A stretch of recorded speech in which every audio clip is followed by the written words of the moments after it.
Hello everyone, welcome back to my YouTube channel. तो आज हम पढ़ेंगे एक और नर्वस सिस्टम का डिसऑर्डर जिसका नाम है ऑटोनॉमिक डिसरिफ्लेक्सिया। तो जैसा मैंने कहा है कि हमेशा पहले टर्म को समझने की कोशिश करनी चाहिए हमें। ऑटोनॉमिक डिसरिफ्लेक्सिया का क्या मतलब होता है? जब भी हम टर्म यूज करते हैं डिस, वो इंडिकेट करता है एबनॉर्मल को। डिस मतलब एबनॉर्मल रिफ्लेक्सेस होना, या फिर इसको एक और टर्म भी दिया गया है हाइपर रिफ्लेक्सिया। ठीक है, डिसरिफ्लेक्सिया या फिर बोला गया है ऑटोनॉमिक हाइपर रिफ्लेक्सिया। अब ये ऑटोनॉमिक क्यों वर्ड यूज किया गया है? क्योंकि it is related to the autonomous nervous system. ये किसकी डिसऑर्डर है? ऑटोनॉमिक नर्वस सिस्टम का डिसऑर्डर है, इसलिए इसको बोला गया है ऑटोनॉमिक डिसरिफ्लेक्सिया। अब ऑटोनॉमस नर्वस सिस्टम में क्या आता है? मोर स्पेसिफिकली तो ये रिलेटेड है सिंपैथेटिक नर्वस सिस्टम से, ठीक है। बट ऑटोनॉमिक नर्वस सिस्टम से ये रिलेटेड है, और ऑटोनॉमिक नर्वस सिस्टम में आता क्या है, इसके ऊपर पूरी क्लास मेरी है। Please I request you to watch those classes so that आपको डिटेल में समझ आ सके। पर एक आइडिया देने के लिए मैं बताती हूँ, ऑटोनॉमिक डिसरिफ्लेक्सिया के अंदर आता है sympathetic nervous system and parasympathetic nervous system. तो सिंपैथेटिक नर्वस सिस्टम का है, वैसे ज्यादातर सिंपैथेटिक की वजह से होता है, पर पैरासिम्पैथेटिक का भी इसमें रोल है।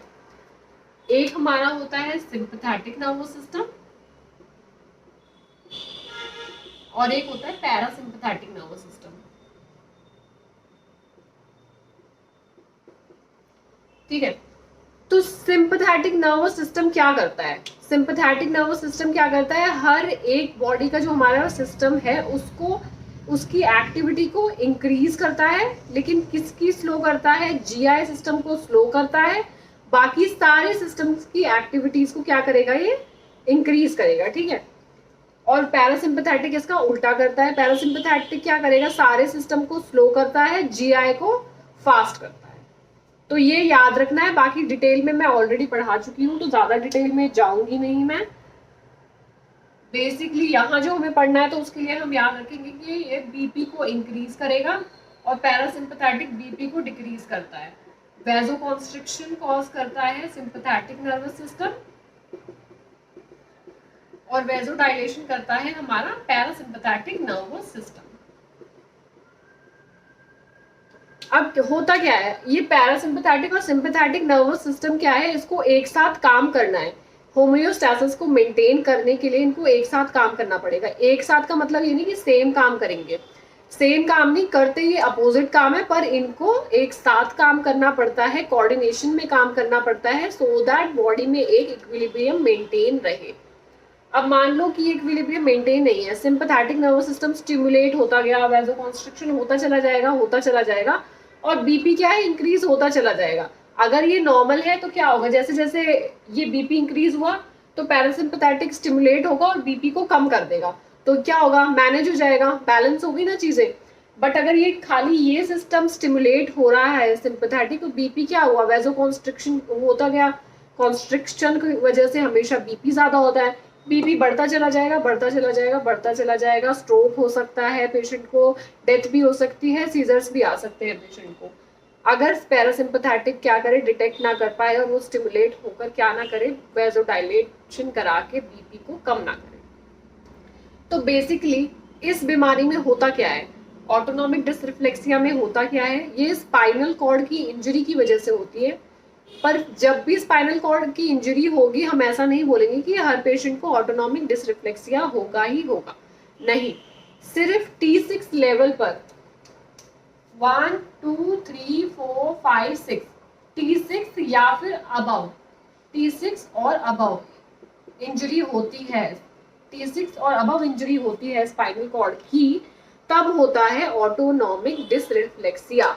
होता क्या है, डिसकोऑर्डिनेशन हो जाता है सिंपैथेटिक और पैरासिम्पैथेटिक नर्वस सिस्टम के बीच में, कोई कोऑर्डिनेशन नहीं रहता है इन दोनों सिस्टम के बीच में, जिसकी वजह से होता है autonomic dysreflexia, spinal cord injury at T6 और at the level of above T6 level. ठीक है, तो ये है ऑटोनॉमिक डिसरिफ्लेक्सिया की डेफिनेशन। ये क्या है, एक मेडिकल इमरजेंसी है।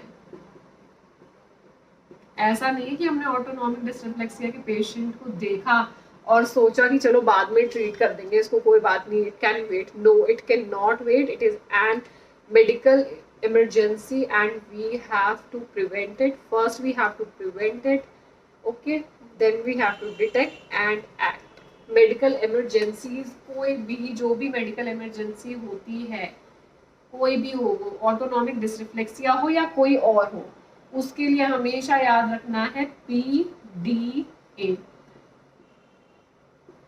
prevent, detect, and then we have to, as a nurse, we have to act.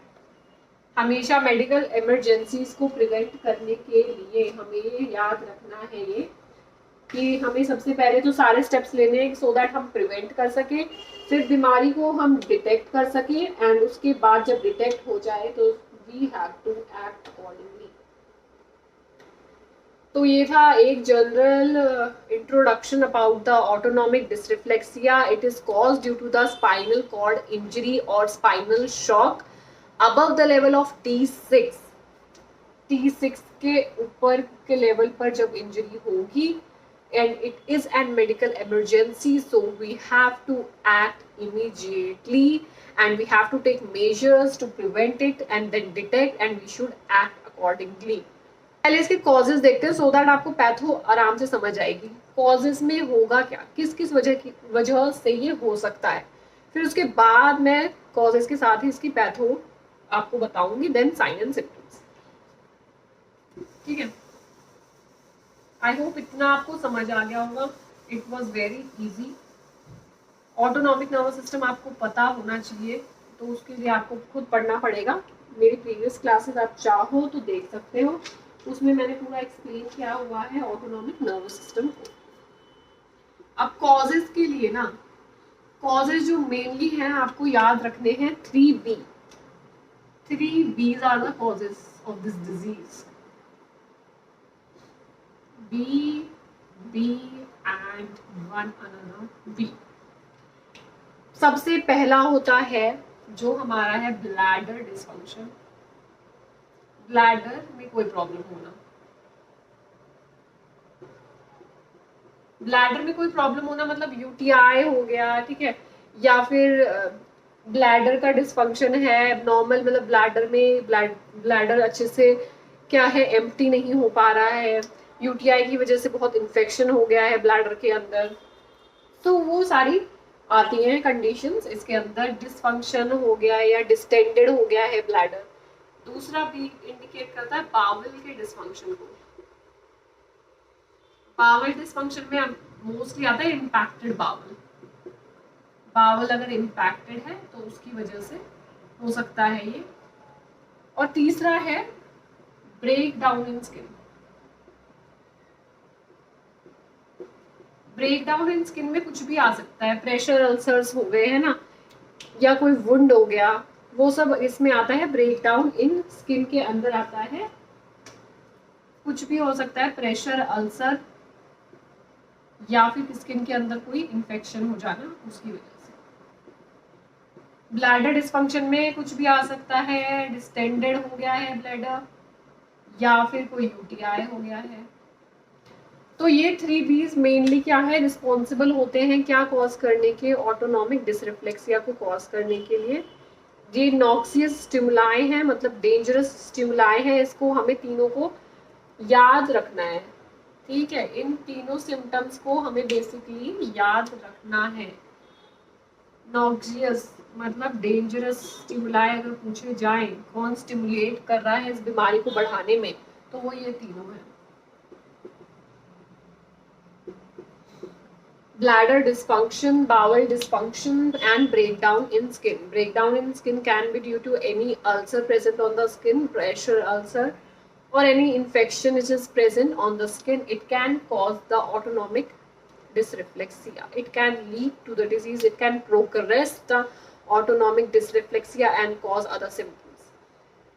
तो अब ये bladder, bowel, breakdown in the skin, integrity, इनकी वजह से होता कैसे है, ऐसा क्या होगा हमारे सिस्टम के अंदर कि ये तीनों चीजें होने की वजह से जो ऑटोनॉमिक डिसरिफ्लेक्सिया है उसमें साइंस एंड सिम्टम्स आते कैसे. तो इसकी एक छोटा सा हम पैथो देखेंगे कि क्या हुआ।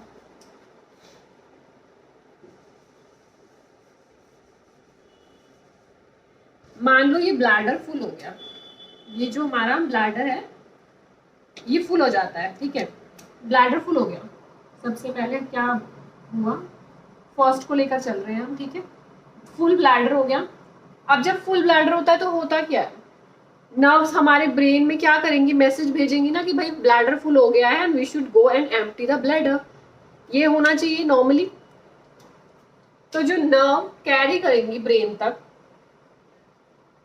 यहाँ पर क्या होगा, इरिटेशन होनी शुरू हो जाएगी। ये होगा हमारा स्टिमुलाई, इरिटेशन होगी तो ये स्टिमुलाई हो गया, मतलब जो स्टार्ट कर रहा है, स्टिमुलेट कर रहा है इस बीमारी को। फुल ब्लैडर तो बेसिकली एक नर्व को जाना चाहिए बताने के लिए ब्रेन को, बट इसमें होता क्या है, इस बीमारी में हुआ क्या है, जैसे कि मैंने बताया कि इससे अबव इसमें और इसमें कोई कनेक्शन नहीं है, ठीक है। मैंने बोला ना, there is no connection between the sympathetic and parasympathetic nervous system. तो इरिटेशन हो रही है, ब्लैडर फुल हो रहा है, लेकिन क्या है, यहाँ से मैसेज यहाँ जा नहीं पा रहा है। अब मैसेज नहीं जा पा रहा है तो क्या हो रहा है, यहाँ पर ब्लैडर खाली नहीं हो पा रहा है।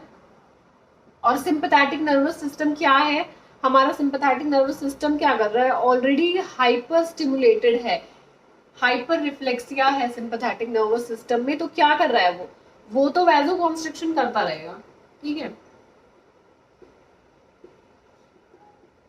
उसने क्या किया, वैजो कॉन्स्ट्रिक्शन करता रहेगा वो। अब ये वैजो कॉन्स्ट्रिक्शन हो रहा है यहाँ, तो कहाँ वैजो कॉन्स्ट्रिक्शन हो रहा है, below the level of injury vasoconstriction होता चला जाएगा। और ऊपर मैसेज जा नहीं रहा है तो यूरिन पास हो नहीं रहा है, क्योंकि बावल ये ब्लैडर का डिसफंक्शन हो गया है।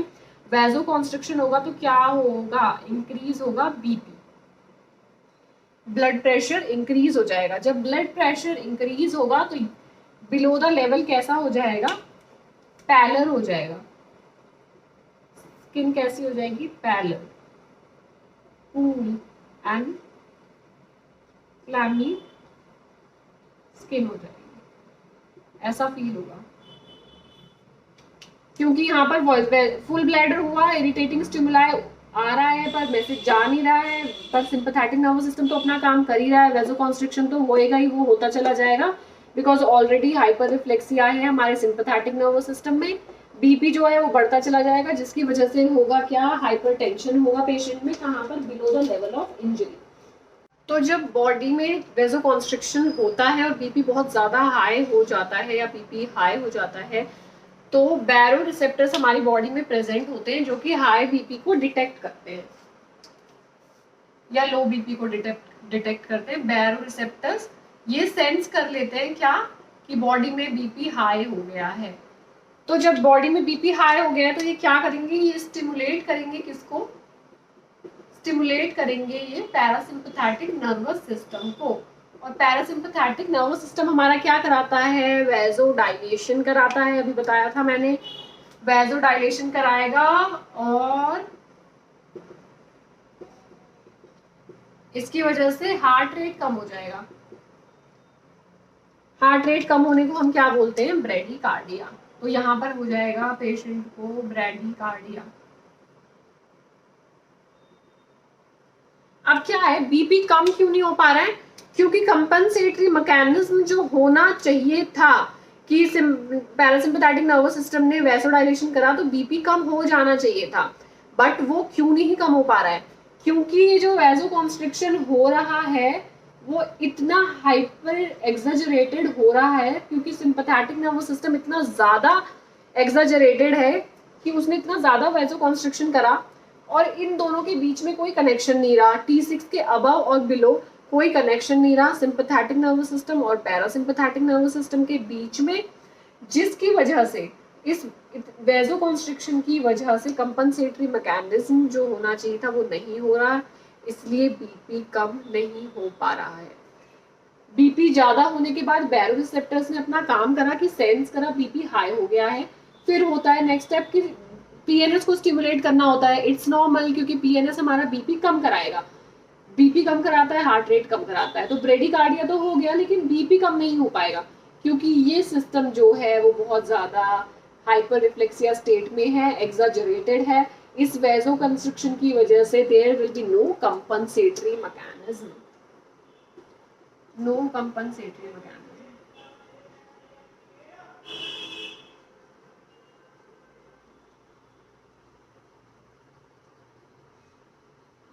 जिसकी वजह से बीपी जो है पेशेंट में वो हाई रहेगा। अब ये ऊपर वैजो कॉन्स्ट्रिक्शन होगा T6 above the level of injury vasodilation होता है। तो वैजो डायलेशन जब भी होगा तो यहाँ पेशेंट की क्या एक्सपीरियंस करेगा, फ्लशिंग, फ्लशिंग मतलब वार्म रेड स्किन हो जाती है एकदम, उसको बोलते हैं फ्लशिंग, क्योंकि यहाँ क्या हो रहा है, ब्लड फ्लो बहुत ज्यादा हो रहा है, क्योंकि वेसल्स का क्या हो रहा है, ब्लड वेसल्स का डायलेशन हो रहा है, वेसो डायलेशन हो रहा है above the level of injury, it is above the level of injury it's vasodilation and below the level of injury it's causing vasoconstriction, यहाँ पर होगा पैलर और ऊपर होगा फ्लश। तो it was about the pathophysiology की ऑटोनॉमिक डिसरिफ्लेक्सिया होता कैसे है। सबसे पहले क्या हुआ, जो हुआ हमारा ब्लैडर फुल हुआ, इरिटेशन फील हुई, नर्व को क्या करना था, ब्रेन तक मैसेज पहुंचाना था कि भाई ब्लैडर खाली कराओ, बट क्योंकि T6 के नीचे और ऊपर दोनों में कोई कनेक्शन नहीं रहा है, there is no connection between the sympathetic nervous system and parasympathetic nervous system, तो क्या हुआ, ब्लैडर खाली नहीं हुआ, यहाँ पर sympathetic nervous system hyper active है, वैसोकॉन्स्ट्रिक्शन होगा, बीपी ज्यादा होगा, skin pallor cool clammy skin होगी। फिर बैरो रिसेप्टर्स क्या करेंगे, इंक्रीज बीपी को सेंस करेंगे, हमारे पैरासिम्पैथेटिक को स्टिमुलेट करके वैजो डायलेशन कराएंगे, वैजो डायलेशन की वजह से होगा ऊपर की साइड फ्लशिंग, ब्रेडिकार्डिया होगा, पर बीपी कम नहीं हो पाएगा क्योंकि जो सिंपैथेटिक सिस्टम है वो हाइपर रिफ्लेक्सिया स्टेट में है, एक्सेसिव है, एक्सजरेटेड है सिस्टम, तो there will be no compensatory mechanism and the BP will be high. This was all about the pathophysiology की ऑटोनॉमिक डिसरिफ्लेक्सिया हो क्यों रहा है। अब बात करेंगे हम साइन एंड सिम्टम्स की, साइन एंड सिम्टम्स क्या। कॉमन तो मैंने बता दिया कि below the level of injury it will be cool pallor clammy skin and above the level of injury it will be flushing. तो इससे क्वेश्चन आता है कि अबव लेवल क्या है, बिलो लेवल कैसा फील होता है पेशेंट को। Okay, now we will see the common sign and symptoms the patient will experience in autonomic dysreflexia. तो इस डिजीज का जो कॉमन सबसे ज्यादा मैनिफेस्टेशन कह सकते हो क्लिनिकल और या क्लिनिकल साइन एंड सिम्टम्स में आता है सीवियर थ्रॉम्बिंग हेडेक होता है पेशेंट को, ये इसका स्पेसिफिक साइन है, सीवियर थ्रॉम्बिंग हेडेक। बाकी मैंने बताया है हाइपरटेंशन होगा, ठीक है, ब्रेडिकार्डिया होगा हाइपरटेंशन के साथ, पाइलो इरेक्शन होता है पेशेंट को। पाइलो इरेक्शन का मतलब क्या होता है, गूज बम्स, मतलब गूज बम्स आने को ही पाइलो इरेक्शन बोलते हैं। अबव लेवल बता दिया फ्लशिंग होगा, बिलो लेवल पैलर कूल कार्बनी स्किन होगी, ठीक है। उसके बाद पेशेंट को होती है बहुत स्वेटिंग, नेजल स्टिफनेस,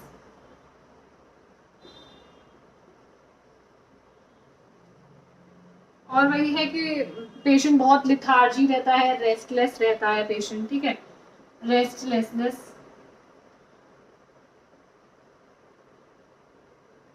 लिथार्जी रहेगा पेशेंट, बहुत रेस्टलेस रहेगा, और इसमें हो जाते हैं पेशेंट के प्यूपिल डायलेट। तो यही है बस इसके सब कॉमन से sign and symptoms. Severe throbbing headache होगा, हाइपरटेंशन क्यों होगा बता दिया है, ब्रेडिकार्डिया, पाइलो इरेक्शन, स्वेटिंग होगी पेशेंट को बहुत, nasal stiffness, restlessness and dilated pupil. Okay, अब साइन एंड सिम्टम्स के बाद बात करेंगे हम इसके ट्रीटमेंट की। तो मेडिकल मैनेजमेंट में इसके ट्रीटमेंट में कुछ ज्यादा नहीं है, बिकॉज इसका जो ट्रीटमेंट है वो हाइपरटेंशन से रिलेटेड ही होगा कि पेशेंट को सिम्टम्स जो मेनली आ रहे हैं वो किसकी वजह से आ रहे हैं, बीपी ज्यादा है इसकी वजह से आ रहे हैं। तो इसमें हम दे सकते हैं, हम एंटी हाइपरटेंसिव ड्रग्स देंगे पेशेंट को, मोस्ट कॉमनली निफेडिपिन हम पेशेंट को देते हैं। बाकी according to the hospital policy anti hypertensive drugs दिए जाते हैं। इसमें अब हमें बात करनी है नर्सिंग मैनेजमेंट की। More specifically nursing management. Medical management में इतना कुछ है नहीं, क्योंकि एंटी हाइपरटेंसिव ड्रग्स ही पेशेंट को दिए जाएंगे। अब बात करते हैं हम साइन एंड सिम्टम्स के बाद नर्सिंग मैनेजमेंट की, कि नर्सिंग मैनेजमेंट में क्या करना चाहिए। तो जैसे ही हम देखेंगे कि ऑटोनॉमिक डिस्ट्रिफ्लेक्सिया का पेशेंट है, तो उसको सबसे पहले हमें देनी होती है हाई फाउलर्स पोजीशन। एलिवेट करेंगे हेड, बेड का एलिवेट करेंगे, हाई फाउलर्स पोजीशन देंगे पेशेंट को। दूसरा, उसकी जितनी भी टाइट क्लोथिंग्स हैं उनको लूज करेंगे, बीपी चेक करेंगे, और उसके बाद जो हमारे नॉक्शियस स्टिमुलाई थे तीनों, उनके लिए चेक करेंगे। एक एक करके लिखते हैं पहले। So nursing management, as soon as हमें पता चल गया कि पेशेंट क्या है, ऑटोनॉमिक डिस्ट्रिफ्लेक्सिया का है, elevate head of the bed, head of bed, high Fowler's position, ये हमेशा याद रखना है, हाई फाउलर्स। दूसरा क्या करेंगे, टाइट क्लोथिंग को लूज करेंगे, loose tight clothing, BP check. फिर हम जो नॉक्सियस स्टिमुलाई हैं ब्लैडर के लिए देखेंगे, ब्लैडर डिस्फंक्शन के लिए अगर फॉलीस लगा हुआ है तो उनको ट्यूबिंग्स में किंक वगैरह के लिए चेक करेंगे हम। और हमें ब्लैडर प्रिवेंट करने के लिए ब्लैडर केयर वगैरह पेशेंट को करते रहना है। हमें पेरिनियल केयर पेशेंट की करनी है अगर पेशेंट हॉस्पिटलाइज्ड है तो ब्लैडर के लिए हम पहले देखेंगे अगर फॉलीस लगा है तो कोई किंक वगैरह तो नहीं है, ब्लैडर फुल तो नहीं है। फिर दूसरा हम बावल के लिए देखते हैं कि बावल इम्पैक्शन तो नहीं हो रखा है पेशेंट को। फिर हम देखते हैं स्किन की इंटीग्रिटी की, कहीं से स्किन ब्रेकडाउन तो नहीं है। तो इन तीनों नॉक्सियस स्टिमुलाई के लिए हम चेक करते हैं। तो क्या करना है, चेक फॉर नॉक्सियस स्टिमुलाई। जो नॉक्सियस स्टिमुलाई मैंने बता दिए हैं आपको, तीनों नॉक्सियस स्टिमुलाई में जो भी है ब्लैडर, बावल एंड स्किन, इनको चेक करेंगे। फिर वही है कि जो ड्रग्स दिए गए हैं एंटी हाइपरटेंसिव देंगे as prescribe, anti hypertensive patient को एंटी हाइपरटेंसिव देंगे। And then documentation nursing management में इतना ही है। जैसे ही पेशेंट आया हमें देखना है, ऑटोनॉमिक डिस्ट्रिफ्लेक्सिया का पेशेंट है तो उसको हमें बेड का हेड एलिवेट करना है, हाई फाउलर्स पोजीशन देनी है, अगर टाइट क्लोथिंग पहनी है तो लूज करनी है। एंड देन हमें क्या करना है, बीपी चेक करना है, नॉक्सियस स्टिमुलाई के लिए देखना है, ब्लैडर डिसफंक्शन के लिए देखना है, यूटीआई तो नहीं है, ब्लैडर अगर फॉलीस लगाए तो कहीं से किंक या ट्विस्ट तो नहीं है ताकि और ज्यादा प्रॉब्लम ना हो, और बावल इम्पैक्शन तो नहीं है पेशेंट को, और कहीं से स्किन इंटीग्रिटी में ब्रेकडाउन तो नहीं है, प्रेशर अल्सर सोर्स वगैरह के लिए चेक करना है। एंटी हाइपरटेंसिव्स देने हैं as prescribed by the physician. And then documentation, हमें फाइंडिंग्स को डॉक्यूमेंट करना है। काफी इजी और छोटा सा टॉपिक था ये ऑटोनॉमिक डिस्ट्रिफ्लेक्सिया। आई होप मैं समझा पाई हूँ आपको इसके बारे में। सो थोड़ा सा कंक्लूड कर लेते हैं, आज हमने क्या पढ़ा।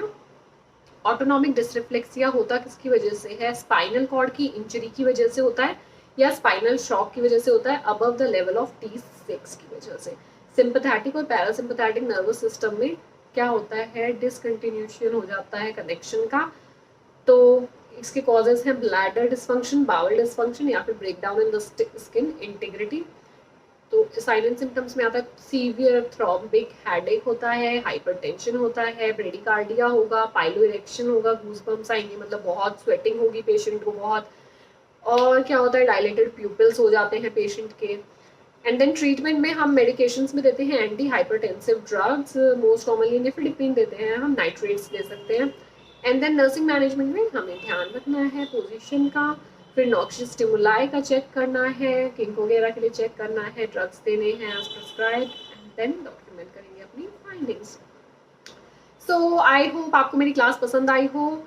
कल मिलेंगे एक नए टॉपिक के साथ। अगर क्लास पसंद आई हो तो please like share and subscribe. Thank you.